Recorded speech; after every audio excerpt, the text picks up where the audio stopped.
اللہ تعالیٰ قرآن مجید سورہ حجرات سورہ نمبر 49 کی آیت نمبر 11 اور 12 میں فرماتے ہیں کہ مرد مرد کا مذاق نہ اڑائیں اور عورت عورت کا مذاق نہ اڑائیں، ممکن ہے کہ وہ ان سے بہتر ہو۔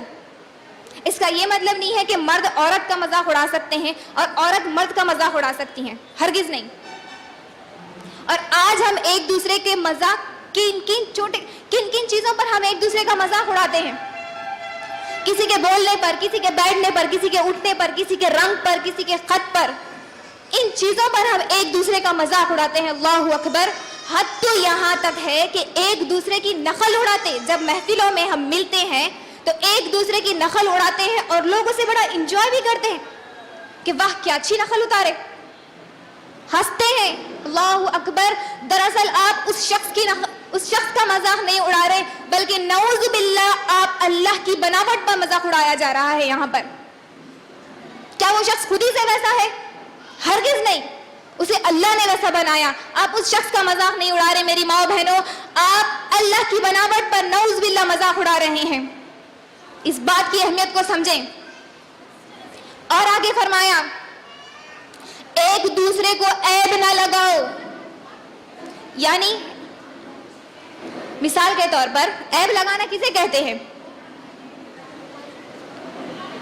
ہم لڑکی دیکھنے جاتے ہیں تو مجھے بتائیے میری ماں بہنوں، ہم کتنے عیب لگاتے ہیں اس لڑکی کے اوپر کہ لڑکی اگر آپ کو پسند نہیں آئے تو لڑکی موٹی ہے، دبلی ہے، لمبی ہے، کالی ہے، نعوذ باللہ سب اچھا ہے، خالی آواز اچھی نہیں ہے اس بچی کی، ہم آپ کو پسند نہیں آئی۔ اللہ اکبر۔ یہ عیب لگانا ہے جو ہم اپنی مسلمان بہن کو عیب لگا رہے ہیں۔ ہمیں ہرگز یہ عمل ہم نہیں کر سکتے ہمارے دوسرے مسلمان بھائی کے ساتھ۔ اور فرمایا ایک دوسرے کو برے لقب نہ دو، یعنی انہیں اس نام سے نہ پکارو جسے وہ چڑھتے ہیں۔ مثال کے طور پر اگر کوئی اسپیکس یوز کرتے ہیں، یعنی کہ نظر کی کمزوری کی وجہ سے کوئی چشمہ لگاتے ہیں، تو ہم انہیں کیا بولتے ہیں؟ کوئی بول سکتے؟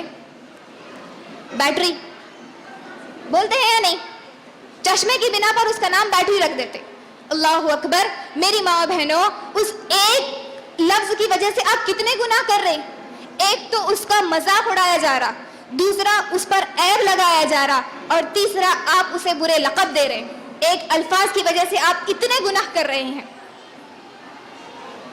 تو میری ماں بہنوں، ایک دوسرے کی عیب نہ کرو اور نہ ایک دوسرے کو برے لقب دو۔ اور آگے فرمایا اسی آیت میں کہ بدگمانی سے بچو۔ بدگمانی کسے کہتے ہیں میری ماں بہنوں؟ مثال کے طور پر یعنی کہ ہم کیا کرتے ہیں، برا گمان کر لیتے ہیں، اپنے ذہن میں برا خیال کر لیتے ہیں، ایک قسم کا غلط اندازہ لگا لیتے ہیں، اسے بدگمانی کہتے ہیں۔ مثال سے اور سمجھاتی ہوں میں آپ کو کہ بہو اپنی والدہ سے فون پہ بات کر رہی ہے، کیا ہوتا کبھی بات لمبی ہو جاتی تھوڑی، تو یہاں ساس بیٹھے بیٹھے یہ گمان کر لیتی، کیا کر لیتی ساس بیٹھے بیٹھے گمان کہ اماں سے شکایتیں کر رہی ہوں گی ہماری۔ یہی بدگمانی ہے، نعوذ باللہ۔ کبھی ایسا ہوتا ہے کہ والدہ اپنے بیٹے سے بات کرتی ہے تو بہو یہ گمان کر لیتی ہے کہ کیا تانا بھر رہی ہوں گی بہو میرے بارے میں اپنے بیٹے کو۔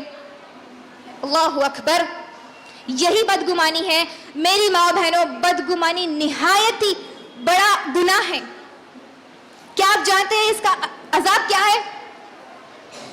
کہ ایک شخص ہوگا جسے اللہ جہنم میں ایک گڑھے میں ڈال دے گا، وہ گڑھا پیپ سے بھرا ہوا ہوگا، اور وہ پیپ زنا کرنے والی عورتوں کی شرمگاہ سے جو نکلے گا وہ گڑھا اس سے بھرا ہوگا، اور اللہ اس بندے کو اس کے اندر ڈالے گا اور کہے گا کہ تیری اتنی نیکیاں ہیں، کیا میں تجھے جنت میں نہ ڈال دوں؟